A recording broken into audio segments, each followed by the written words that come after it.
Hey guys, how's it going? My name is Adam. Today I'm going to show you how to connect Telegram to a laptop. So basically what I'm going to do, I'm going to just go ahead and open up my Telegram. And what I'm going to do here, I'm going to click on my settings at the bottom right corner.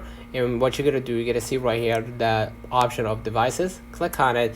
And basically what you're going to do, you're going to just go ahead and hit link desktop device, right? And basically allow access to the camera.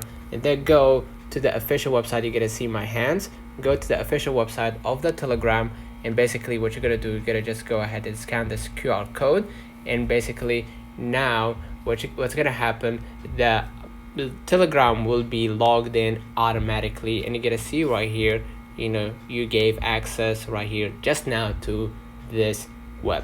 So let's know in the comments if this video helped you. Don't forget to like and subscribe, turn on the notification bell to receive every video we upload. Thank you for watching. See you in the next one.